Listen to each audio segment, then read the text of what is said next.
welcome to World War GM Troy. Troy is literally one of a kind. And he's a goblin or a hobbit or a kobold, which is a type of gremlin. I'm AJ. AJ, what kind of name is AJ? Oh, you race cars? Just keeping you on your toes there. Gotcha. Speaking of which, rather than starting right with today in geek history, Yeah. I wanted, since we just wrapped up March Movie Madness in April, and we have a new winner. Jurassic Park. Oh, man, that is so crazy.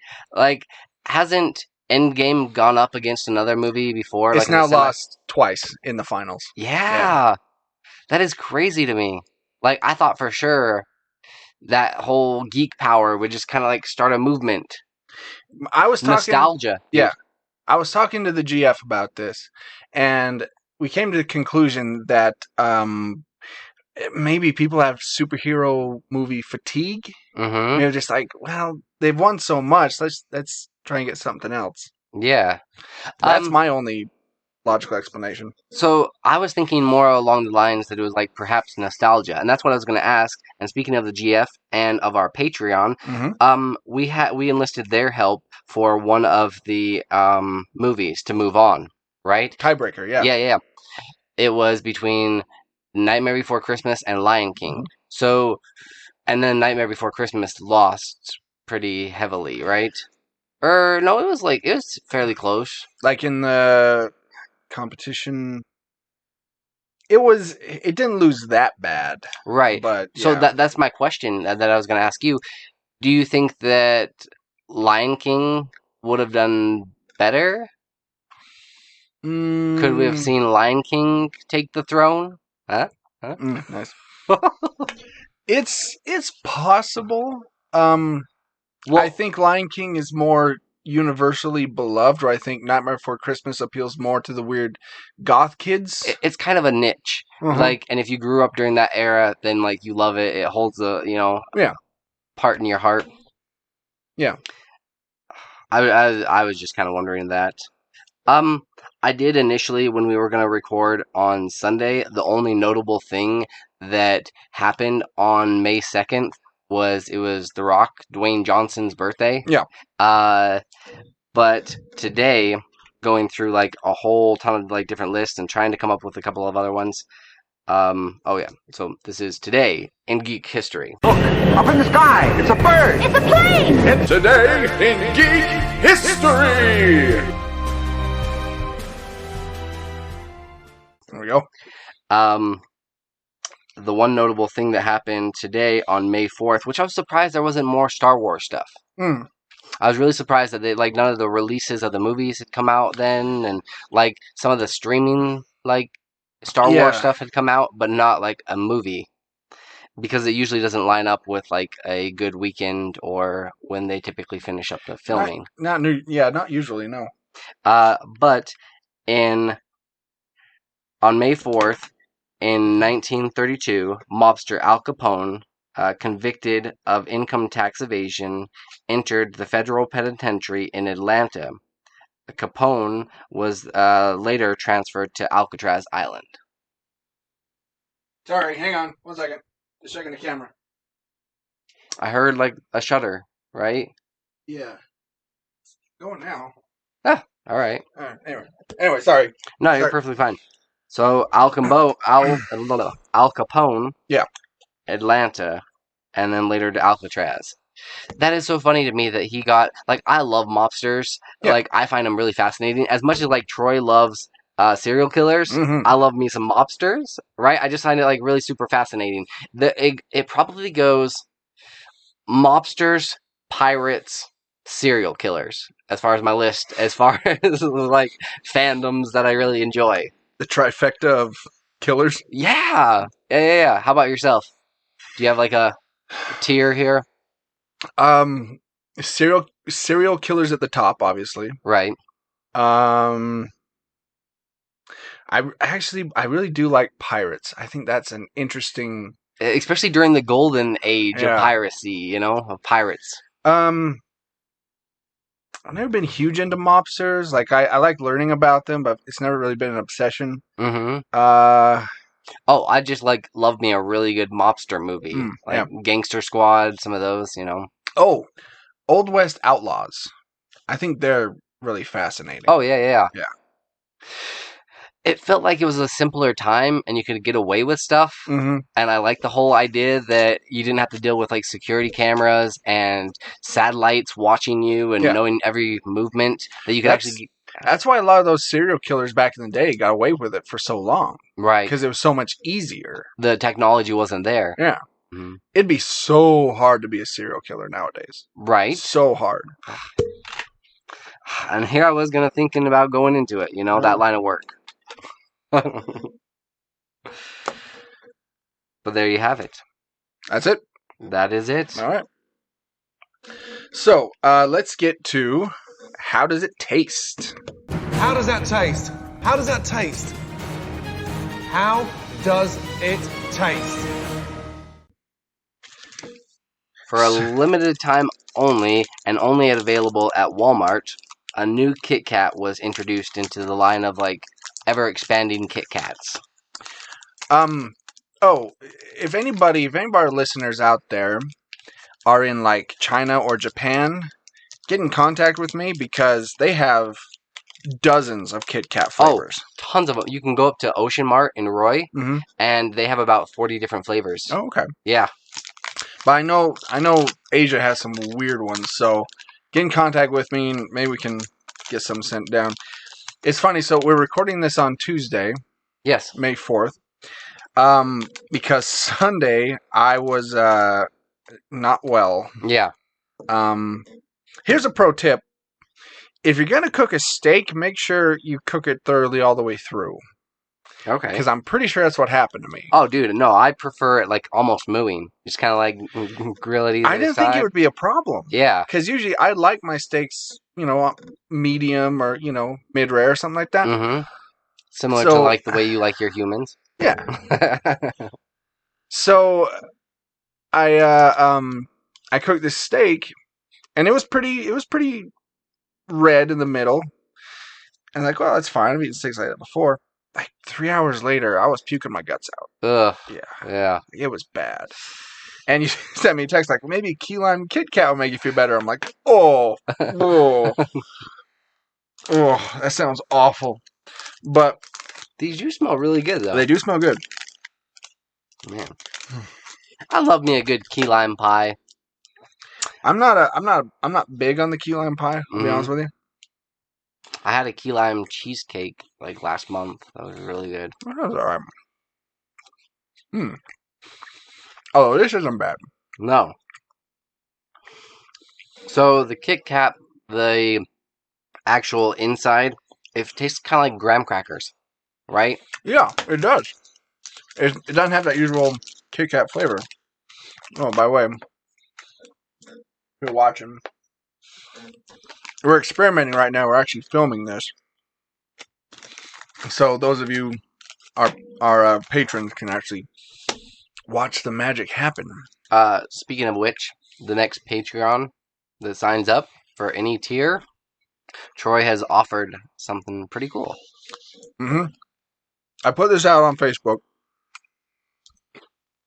But the next person to sign up on Patreon, because we only have 4 right now, so the 5th person, I'm going to pay you to cover you to be on Patreon for the next year. So, if you sign up for our first tier, it's $1 a month, so I'm going to pay you $12. And then, et cetera, et cetera. Mm-hmm. So, yeah. Which is also kind of cool because then our next Patreon is going to be up for Do You Even Nerd, right, as well. So, I mean, wow, there's quite an incentive, yeah. Yeah, a lot of perks. But, back to the Kit Kat. Of all the Kit Kat flavors we've tried, and I actually tried a mocha one the other day. They have that one out. That was okay. This one's not bad because the flavor is very subtle. Yes. It's not overwhelming. It almost tastes like it's like white chocolate. Yeah. With a little bit of key lime, hint of lime. Yeah. Yeah, it's not bad. I think it's a little too sweet for me. Like, I wouldn't eat these all the time. No. But, I wouldn't eat any Kit Kat all the time. But, it's not bad. It's pretty good. Pretty decent. Out of 5 Kit Kats? I would break me off, I'm in probably 3 territory. Okay. See, that's where I was thinking that you were going to be, and I think I like it a little bit more. I'm like 3.5. Okay. All right. Definitely, if you can find them. It took me a while because I'd heard about them like a month ago from one of my friends, and I tried to find them, couldn't find them, and then finally saw the box of them that were like half fit and gone. There's only like 2 or 3 left. I'm like, yoink. Kit Kats are probably the one taste test we've done the most. That and Oreo. Yeah, yes. Because they always have different flavors coming out. Okay.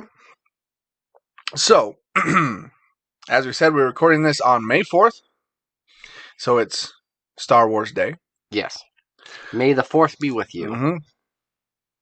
I actually saw something on Facebook. It was like, May the 4th.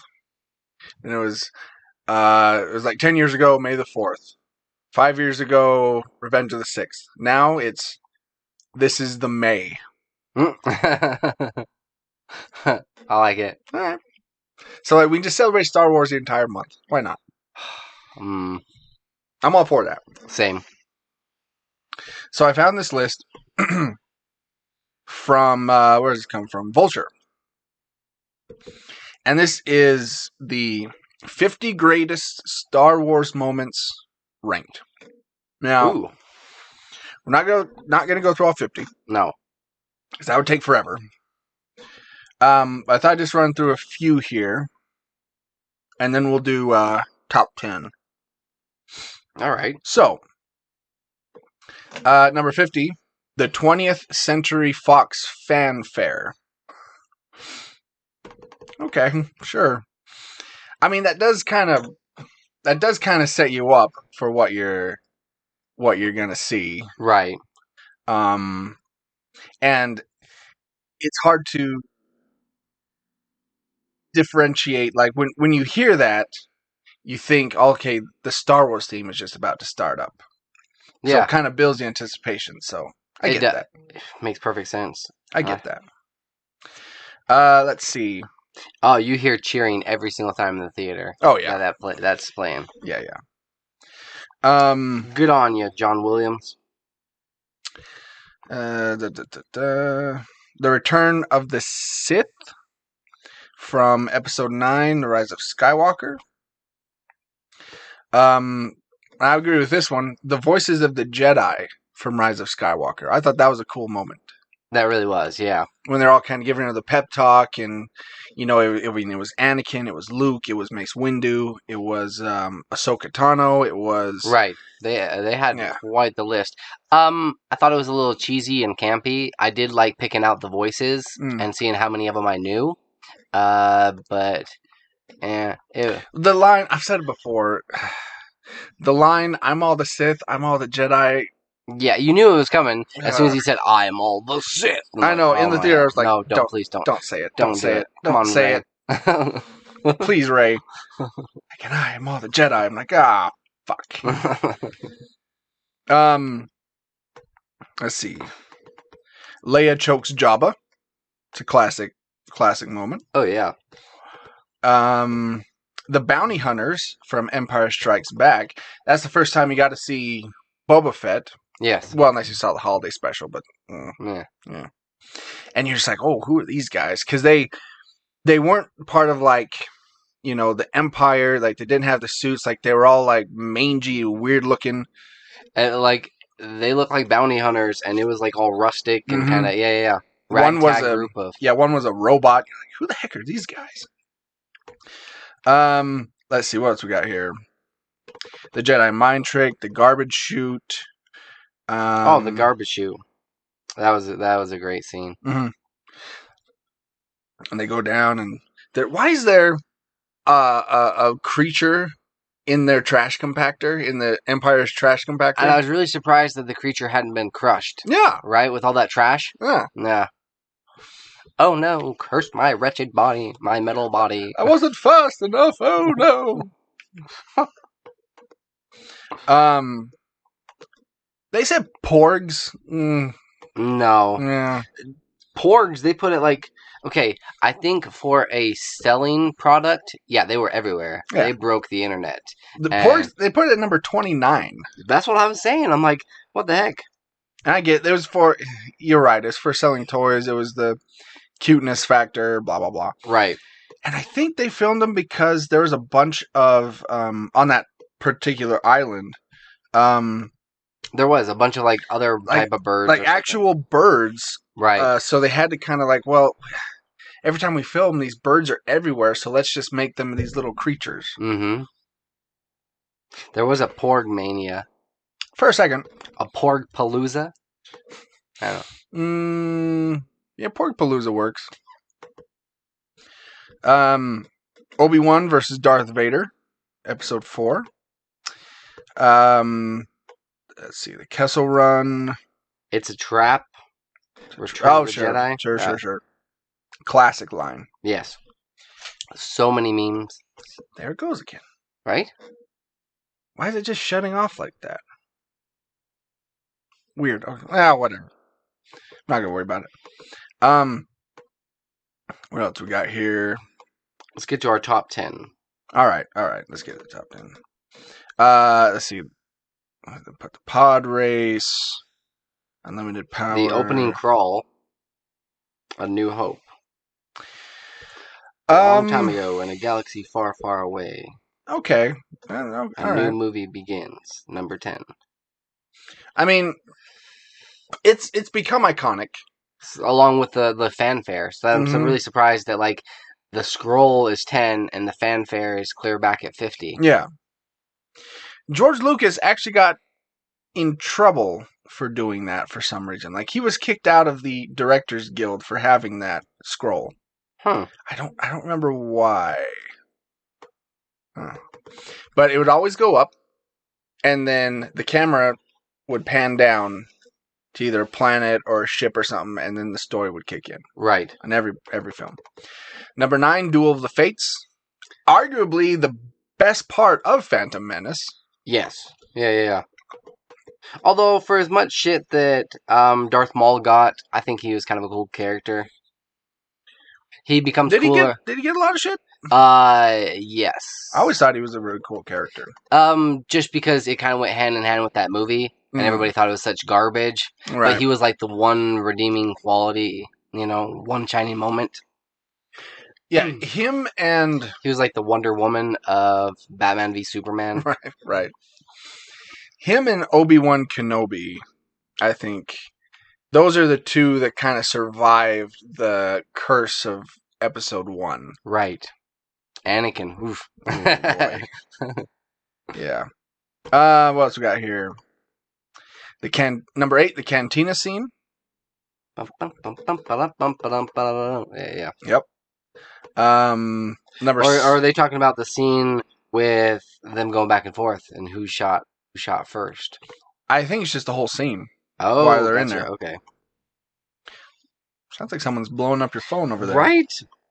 I'm in one of my groups on PlayStation. I'm gonna have to leave this party because they're annoying the hell out of me. Okay. Number 7, the AT-ATs from Episode 5, The Empire Strikes Back.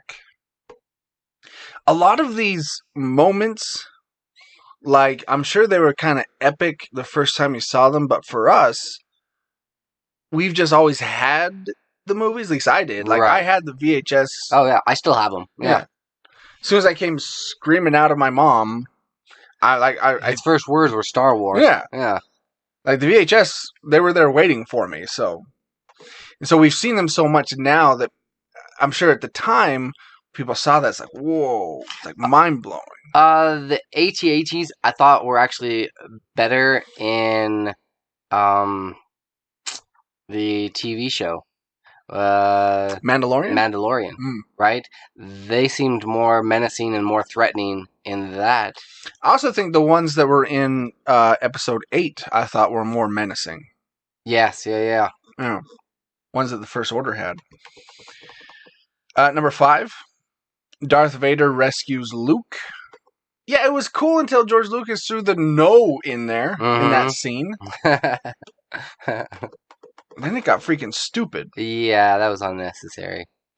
The Yub Nub song from Return of the Jedi. That was cool too until Lucas went in there and changed it. Right. And put a different song in there. Yeah. Number 3, I Love You, I Know from Empire Strikes Back. Ooh. That was I think it was an ad-lib or a rewrite from Harrison Ford. Really? Because the line was supposed to be, I love you too, but Harrison Ford was like, it doesn't sound very Han Solo. Yeah, he's kind of still a player at heart. Like he's still a ladies' man, so it was just like, I know. It seems more like a Sean Connery or like a James Bond kind of move. Yeah. Right? I know. It's like, well, look, Leia, I'm not ready to commit just yet. You just kissed your brother. Yeah, I mean, can we see other people? Like, maybe we should have an open relationship here. Yeah. Number 2, I Am Your Father, of course. Yes. That's number 2? Oh, I wonder what number 1 is. I'm not even sure. At this point, like, I thought for sure that big reveal was going to take the cake. Again, that's one of those moments that I wish I would have seen.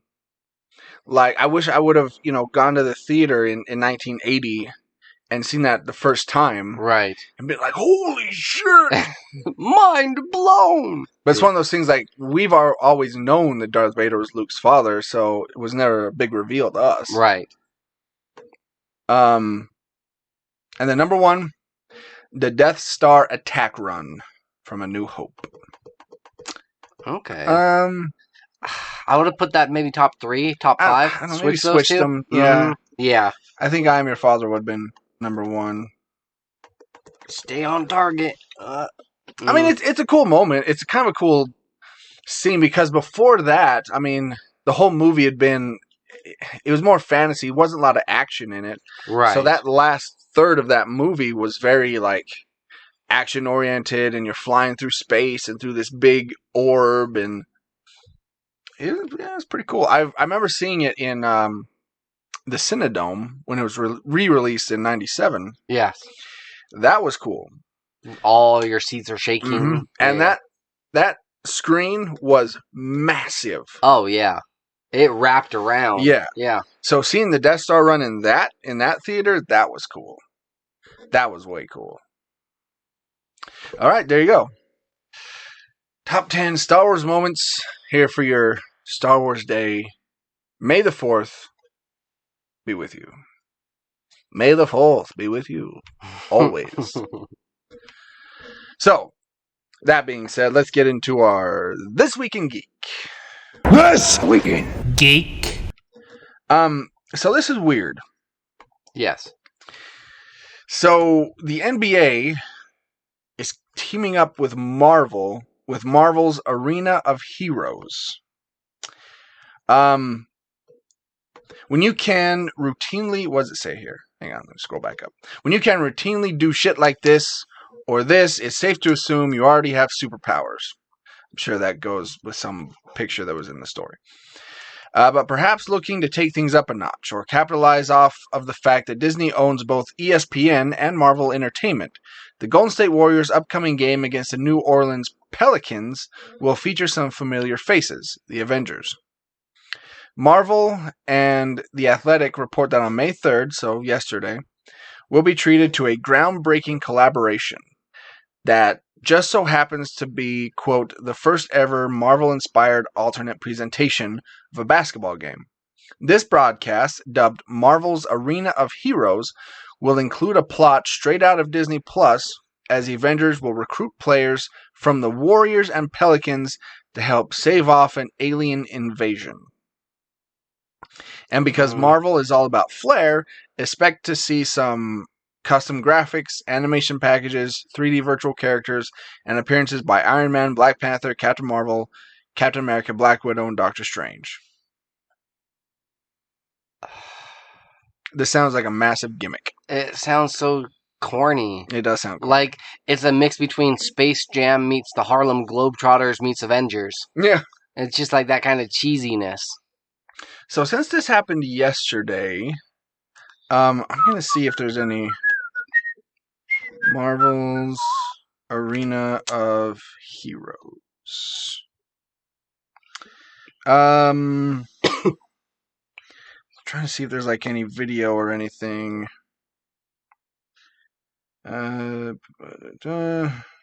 Think this is the first and last try that they'll do with this? I mean, I imagine. I haven't even heard anything about it, and it was yesterday. Yeah. Yeah, let's pass the state farm. My kids were home watching the Marvel telecast. This is Draymond Green. And for me to be the hero of the game, that's pretty cool.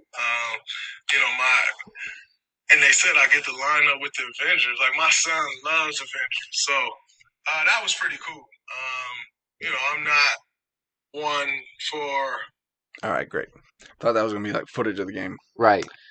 So, yeah. I said this just sounds like a massive gimmick and kind of a cash grab, and I would honestly just wait to see if there was any, or to hear if there was anything new introduced. Mm-hmm. The only thing that kind of interests me is hearing about Doctor Strange's appearance, right? Whether he does anything. Well, was it an animated thing? Was it live action? Was it, you know what I mean? I'm not even sure. I don't know. We'll have to dive deeper into it. Yeah. Okay. So, in other news, Disaster Girl sells her famous photo as an NFT for 500,000 smackaroonies. That's a NFT, fungible tokens. Yep, that's right. So, the New York Times reports that 21-year-old college senior Zoe Roth, forever etched into our memory as a devious little 4-year-old girl who may or may not have attempted arson, almost 16 years ago, has cashed in on the latest fad. I mean, it's a famous meme. You've seen it. It's a little girl looking at the camera, smiling while the house is burning in the background. Yes. Yeah. She auctioned off the famous photo as a non-fungible token, the sale netting her $500,000. She went on to say that she is going to keep 10%. She even kept a copyright, which will give her 10% of future sales in case that meme gets used again and again, which is kind of a smart move. That's pretty smart, yeah. I don't foresee it being used that often. But she said that she is going to use the majority of this money to pay off her student loans. Also smart. Right? Yep. So, for those unfamiliar with fungible tokens or fungible things in general, I was going to kind of break that down for you. Say Troy were to borrow $10 from me, and then a week later, he pays me back with a different $10 bill. Right. That's fungible. It's the same. We've all said that, hey, this equals the same amount as this. It's the same as if you went to a casino and got a $10 chip, and then you traded it in for $10. They have said that this is worth $10, right? It's a set amount. It's something we've all agreed on as a society. Correct. Right. Non-fungible properties are things like the Mona Lisa. Right? If I were to give Troy the Mona Lisa, and then a week later he gives me a painting that's the same size and similar dimensions and stuff. I painted it myself. Right? Yeah. It's not going to be worth the same. Yeah. Same goes for homes. Every home goes for different values, and there's different factors that go into it. You know, whether it's a cool home owned by somebody else, or there's a lot of different factors that we can't really set a monetary value that's going to say this is worth this amount because it's ever changing. Right. So, okay. There you go. But that kind of seems to be a new fad. Going around. Yeah. I think that it could go somewhere, but to have these properties. I mean, good for her for capitalizing on that. Oh, absolutely. Picked a perfect time. Yeah, she doesn't look anything like her picture or her meme now. She's like all grown up and stuff. But right. One of these days we should do like some sort of deep dive on these famous. Where they are now. Yeah, where these meme stars are now. See what they're up to. That'd be interesting. Like, see if we couldn't even get one of them on the podcast, right?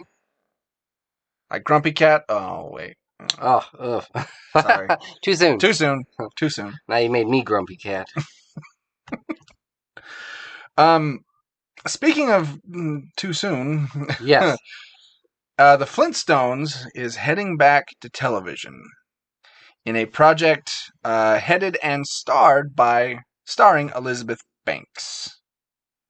Hey AJ, who's Elizabeth Banks? Hell if I know. Okay. So, I'm trying to think. You'd know her if you saw her. Oh, I'm sure. Yeah, she's been in a bunch of stuff. I know she was in Pitch Perfect. I just know that because, your girl's in there. My girl's in that. Yeah. Oh, she's been in Charlie's Angels, yes. Hunger Game, Pitch Perfect. Hunger Games. Yeah. That's where you probably know her best from. Yes, yeah.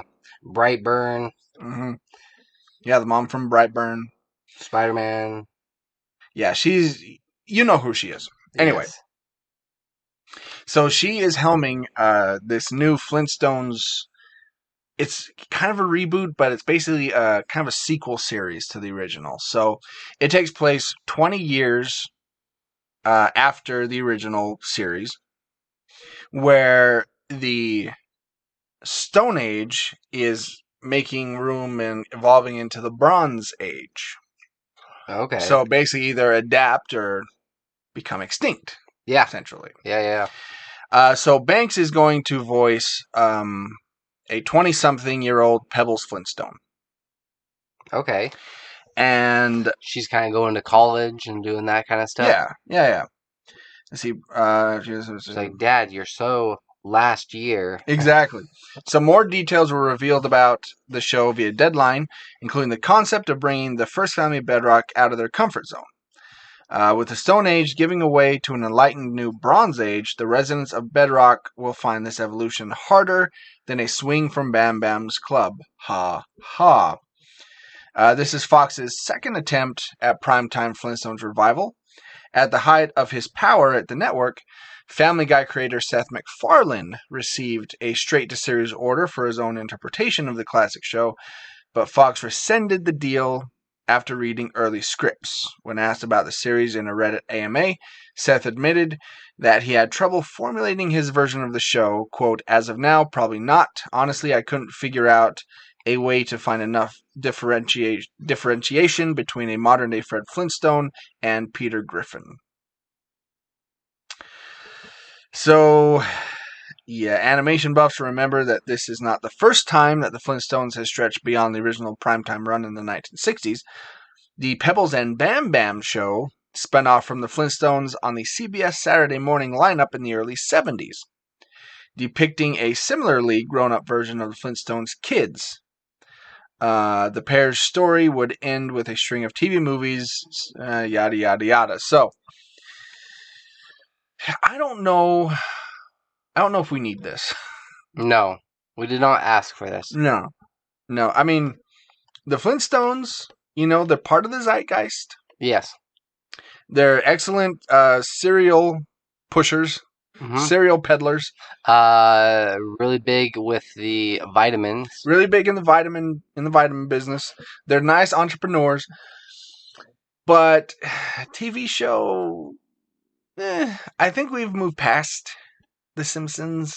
Or The Simpsons. The Flintstones. The Flintstones. Yeah. Yeah. Although, that brings up a good point. The Simpsons, you could say, is just kind of I mean, without the Flintstones, there's no Simpsons. Right. Right? Very true, yeah. And without the Simpsons, there's no Family Guy. So, I mean... They all do stack upon each other. Yeah. But to bring it back, is it just that they haven't waited enough time? Or it's just... no interest? Maybe it's just a property that was just kind of sitting there. Right. And Elizabeth Banks was just kind of like, well, let's pick it up and run with it. True. That's my guess. That's probably a pretty good guess there. But I would say if it's not hand-drawn animation, don't bother doing it. No. Yeah. Because you can't bring the Flintstones into 3D animation or computer animation. That's just going to look stupid. Yeah, it looks stupid. Yeah. Take some time with it. Make it still look old but new. Mm-hmm. You know? Put some time into... I feel like the story has to be there, but also the animation has to be there. Yeah. Voice acting, I mean, you could get anybody to do that. Sure. It doesn't matter. Sure. But those are things that matter most if you're going to bring it back. I hope they get... what's his name? He plays Obi-Wan in Clone Wars.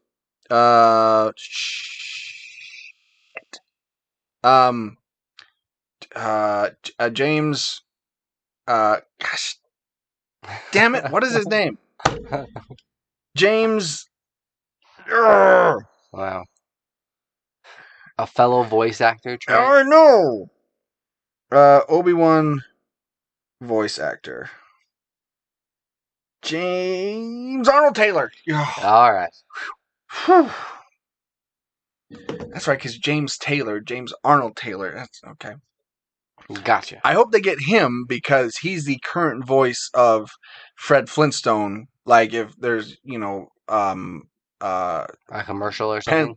Pebbles commercial for the cereal. Or he's the current voice of Fred Flintstone. So that'd be kind of cool if he actually did it. Yeah. If they get him, you might be on board. I might. I'd at least check it out. Right. Give it 3 episodes. Okay. That's my motto. Give them 3 or let them be. I thought it was 6. For some reason, I kept thinking it was like 6 episodes. No, it's 3. 3? Mm-hmm. Okay. Okay. Hold on. Distracted driver crashes car after influencer Harry Jossey. Your guess is as good as mine. Yeah. Jowsey. Jowsey? Sure. Films PS5 giveaway. Harry, let's see. Harry is more than a social media mogul, having also appeared in reality TV shows like Too Hot to Handle and Heartbreak Island. The Aussie model has amassed quite a portfolio for himself. This guy sounds awesome. And has branched out into many venues and like YouTube. Okay, so he's got himself boasting over 83,000 subscribers on the platform. He's also got 3.6 million Instagram followers. It sucks when people this douchey do so well. Yeah. It's annoying, isn't it? It really is, honestly. So what ended up happening is he had in front of his Range Rover, he had all these PS5s and a couple of tablets and other stuff, and he was talking to his his followers, and then all of a sudden this BMW crashed along the side of another vehicle because she was looking over, checking him out apparently, or checking out what they were doing on the side of the road. And yeah, she kind of crashed him. But then the thing that kind of bugged me a little bit is because it just looked like when he was filming it, and I can show you the clip, he was filming it, and then they went back and forth between the two. And then he's like, oh, it looks like she's running. All she did is she opened her door. Yeah. But he kind of painted her in a bad light, which isn't going to sit well with police. He's like, oh, I'm witnessing something a crime taking place. I'm creating drama here. I think that's what he was doing. Trying to do. That just bugged me a little bit. Here, let's listen to this first original one. Yeah. Let's check it out. Oh. What's going on, you little hottie biscotti? So you just let's see it here. Alright, and then the second one here. trying to film the giveaway, and this dude just got sideswiped, almost died by this chick. This Beamer just absolutely fucked the side of her car. Wait, and she tried to run away. Look, she just opened her door. She just opened the door. Yeah. Dude just got That's kind of a dick move, especially when like the cops show up and he's got photographic evidence, right? Like, oh, I think she was trying to run away. Crikey! Crikey! He run away like a kangaroo from a crocodile.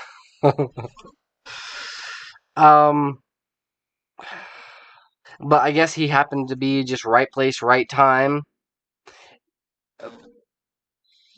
Distracted. I don't even know what to say about this. It just kind of like bugged me a little bit that he's got such a huge following, fan base, and he's painting her in a bad light.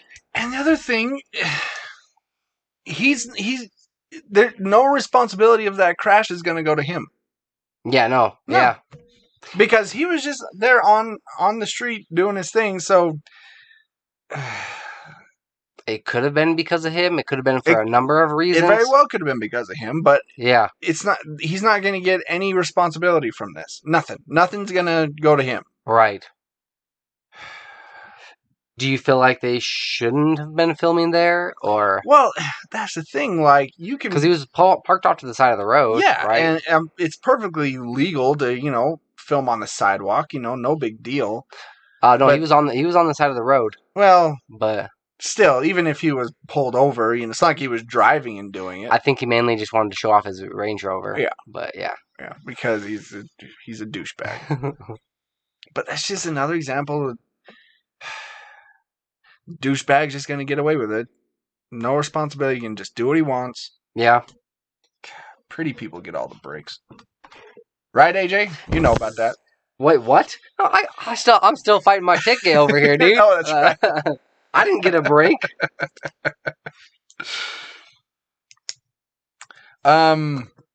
Okay. So when I sent this story to you, I named it as the best podcast ever? ? And it just might be. Besides this one, of course. Yes. If you're not listening to this one, you should be listening to that one. We are the best podcast in Ogden, Utah. Oh, without a doubt. Say that with confidence. Yeah. Jeff Goldblum is doing a Dungeons and Dragons podcast, which is as excellent as it is unfathomable.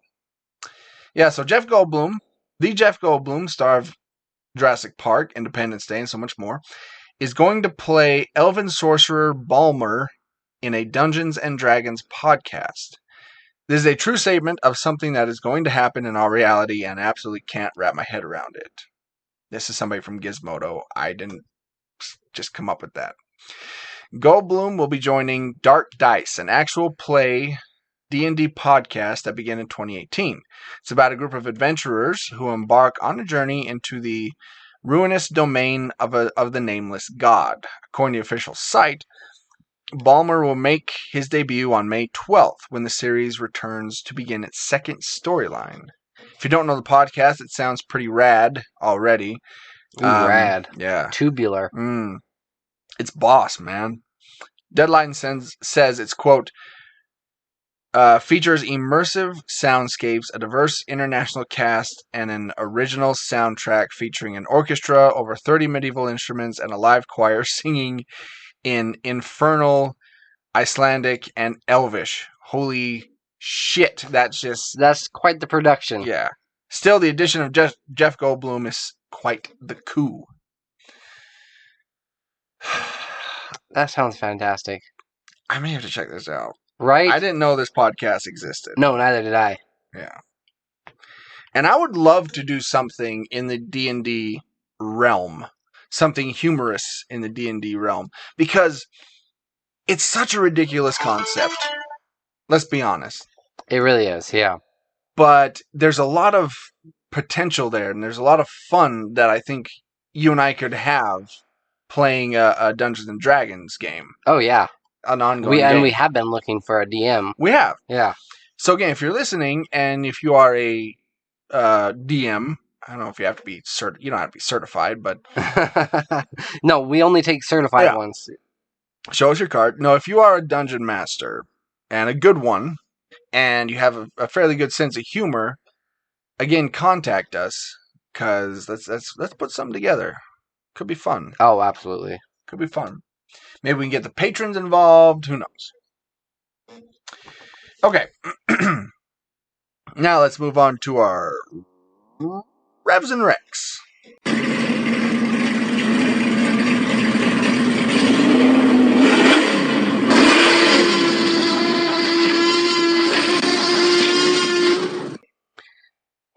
So I've got a recommendation here, and yeah, I'll just get right into it. It's Primal.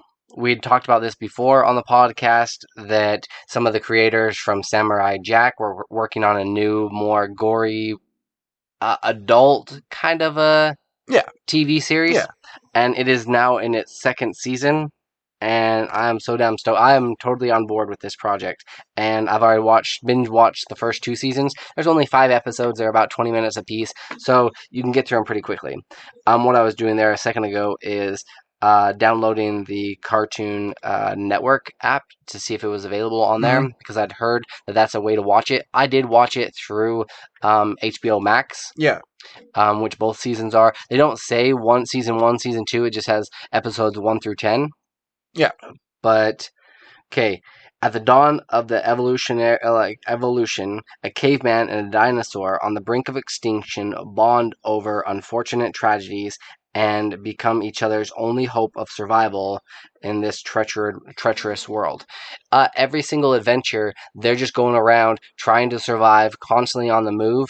It doesn't seem like they have a direction until the end of season 2. Now it seems like they have a quest. But in the first couple of seasons, it just felt like they were just moving around, constantly on the move. So, because if you're standing stationary, then you're going to be killed by something. Right? So they're constantly moving, and they do not shy away from blood or gore, and the animation is gorgeous, and it is so damn awesome. It's from Genndy Tartakovsky. Yes. Right? The guy who did Samurai Jack. And it's basically Samurai Jack in the Stone Age. It really honestly is, but it's crazy because they don't say, between the two of them, they don't say one word. They grunt at each other. Really? And growl. And at first they don't trust each other, and they're kind of like at odds. Sure. And then like the relationship starts to evolve. And they know that they have each other's back, and they would do anything for each other. And it is so I'm probably gonna like start it over again and watch it again. It's good, huh? It's really good. Yeah. Because I'll have to watch this, because I remember seeing the teaser for it and thinking, this looks fucking awesome. Oh, dude, right off the bat, like, they don't shy away from this at all. Okay, so a little bit of a spoiler, but it's like within the first like 20 seconds of the show, so whatever. Yeah. He hears a scream, and his wife and children are getting eaten. And at first I was just like, what the hell? Because like you see this dinosaur, and the dinosaurs are really cool looking in this. And they seem more realistic because some of them can like swim in water, and some of them, like, they do a really fantastic job with bringing these characters to life.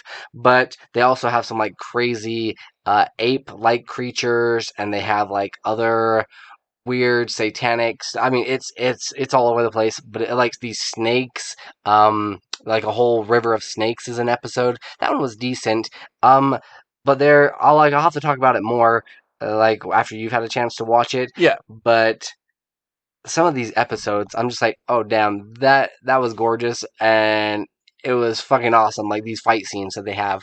But yeah, right off the bat, his wife gets eaten, and then you see this little kid get thrown up in the air, and all you see is the whites of his eyes and like the outline of his body, and then he goes inside the dinosaur and it bites down, and then the dinosaur like blood starts like dripping down its side of its face. I'm like, oh damn. So his family gets killed pretty quickly, and he's pretty close to suicide and about to kill himself, and then he hears like these other dinosaurs, and it's a mother with her 2 youngling by the same dinosaurs. So that's kind of their initial quest, is to kill these dinosaurs that killed their kids. Yeah. But damn, they do not shy away from it at all, and it's pretty damn awesome. It is pretty mature for mature audiences. Sounds like it. There's definitely some blood and guts and stuff, but it's tastefully, artfully done, and I thoroughly enjoyed it. Yeah, the kid getting devoured was tasteful. It was. It was shot in such a beautiful way. It really was. Like with it, like all you see is the little whites of his eyes, and like he's flipping around. I'll have to show you it. It's awesome. Look, I mean, I love Genndy Tartakovsky's stuff. Oh yeah, like Samurai Jack. He did Clone Wars, like the very first one, right? Where each episode was just like a couple minutes long, and his style is so unique, and it works perfectly with action. And it's so cinematic and so it's amazing. His stuff is amazing. Let me show you this scene. Let's see if I can.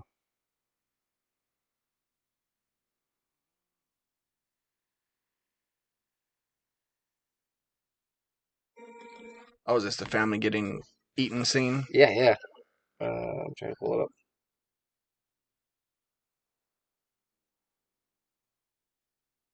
I wish it kind of like showed a little bit of a. Yeah.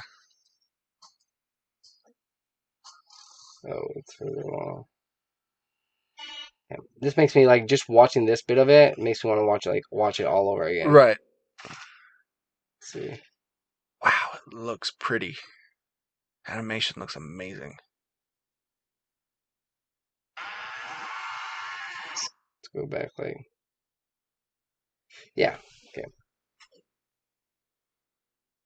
Here's the scene that I was talking about. He's running back. He hears some screaming. He's like, "Oh shit!" There's a kid. There's a mom. There's a dinosaur. Oh shit! She's gone. Oh shit!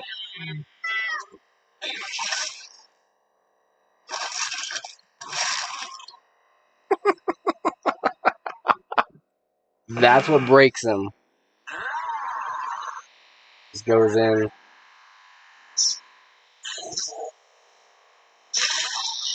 He goes into beast mode.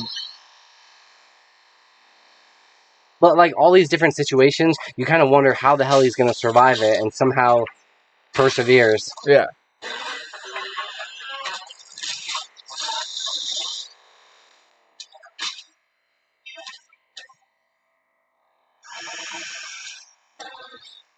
He's facing down the 3. We'll leave it right there. Just want to say it is historically inaccurate. Caveman never lived with the dinosaurs. How'd you get in here, comic book guy? Yeah, it's great. There's this one really kind of endearing scene from season 1 to season 2 where the dinosaur gets injured.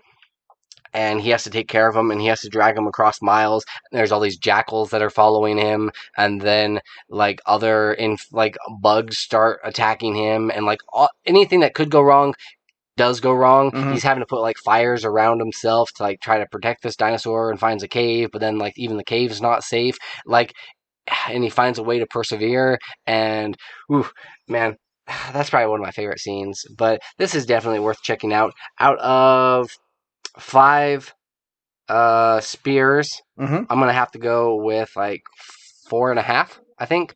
Yeah, it's pretty seamless. It did seem like there was one episode. The one reason I can't give it a 5 is there was one episode, like I think it was like 7 or 8, that kind of dealt with these like witches.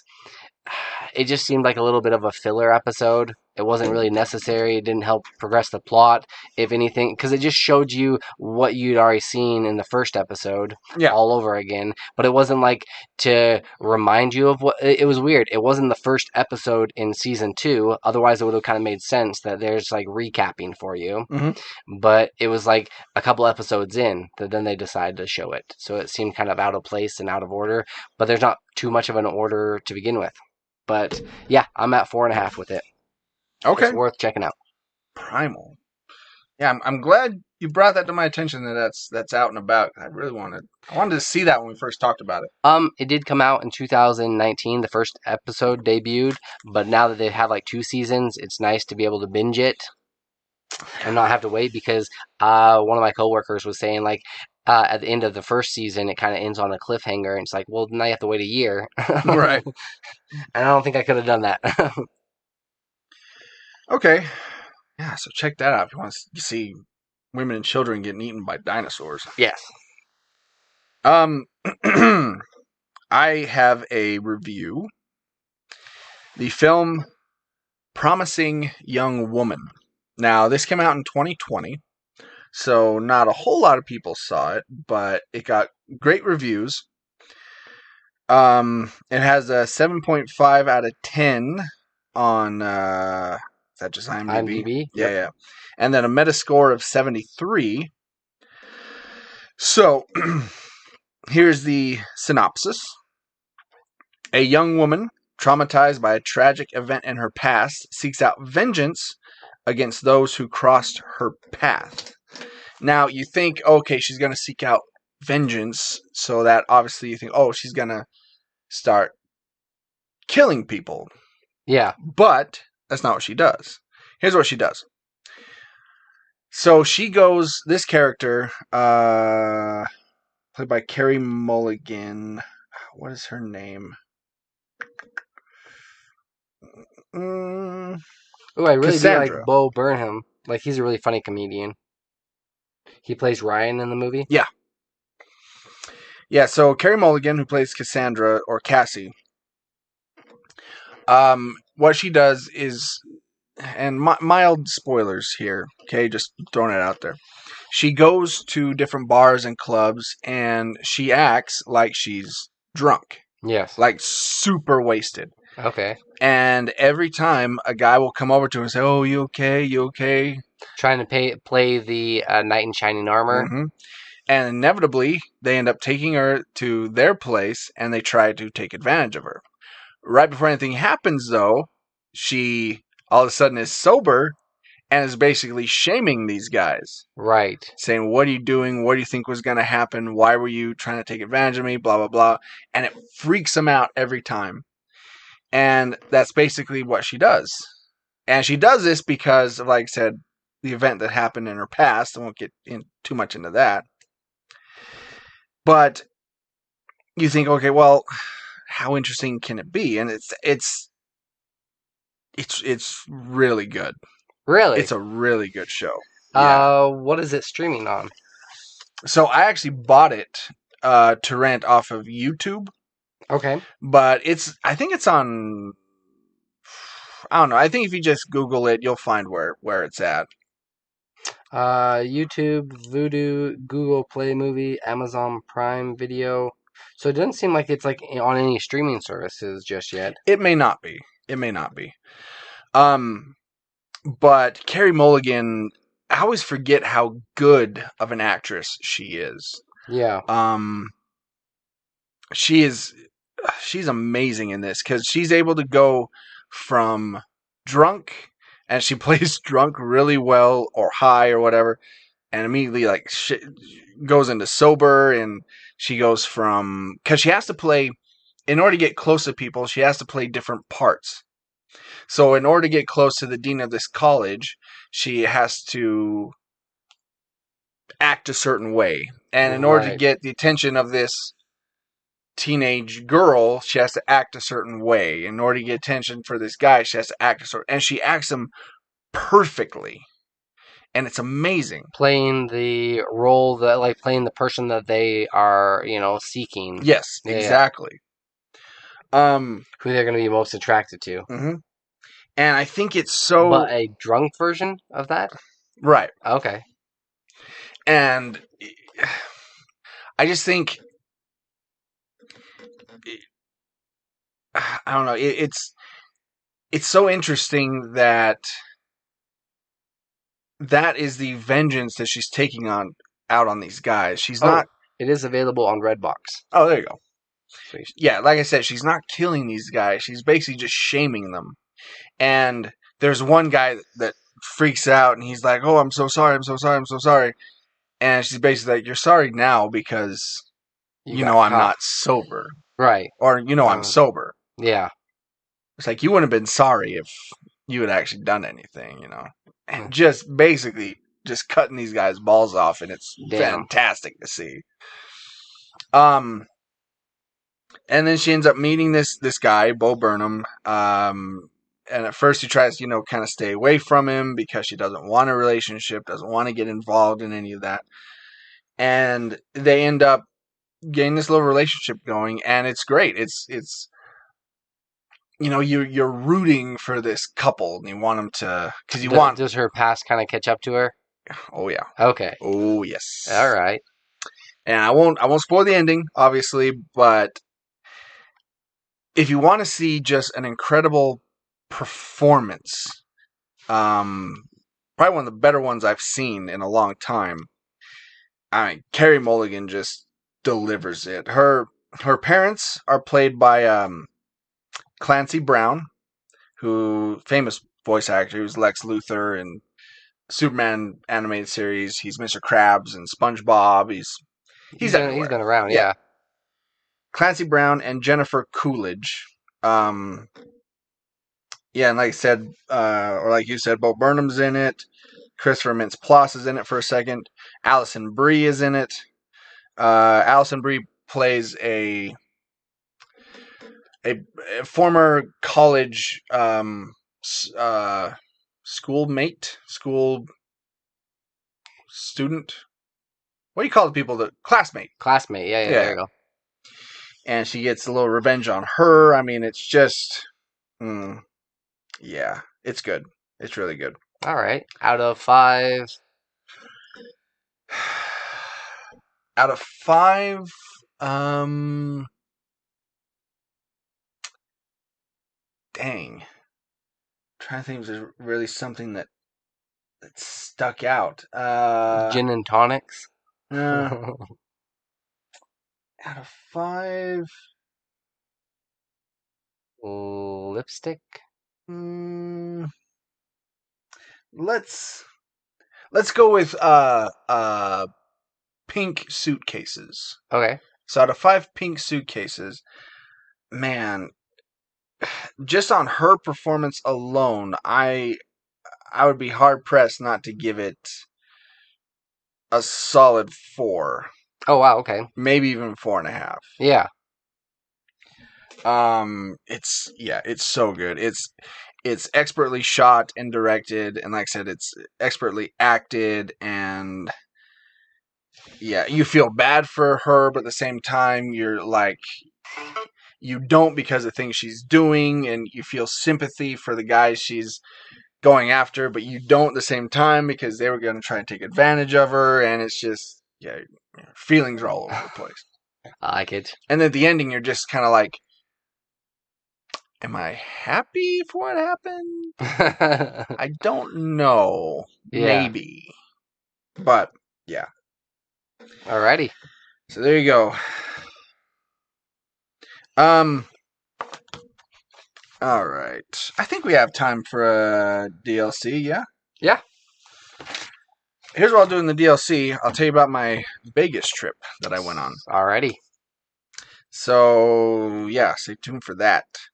So here's where you can find us, though. You can find us at patreon.com/WorldWarG. If you're not signed up with Patreon, you can listen to half-hour episodes. Or actually, this one will be full because it's beginning of the month. At worldwarg.podbean.com. We're also on facebook.com/WorldWarG. We just got done with our March Movie Madness competition. That's where that took place, is on Facebook, so follow us over there. You can find all of our merchandise at tpublic.com. You can also email us anytime, day or night, at worldwargpod@gmail.com. So, this has been World War G. That has been AJ. That has been Troy. Stay geek, my friends.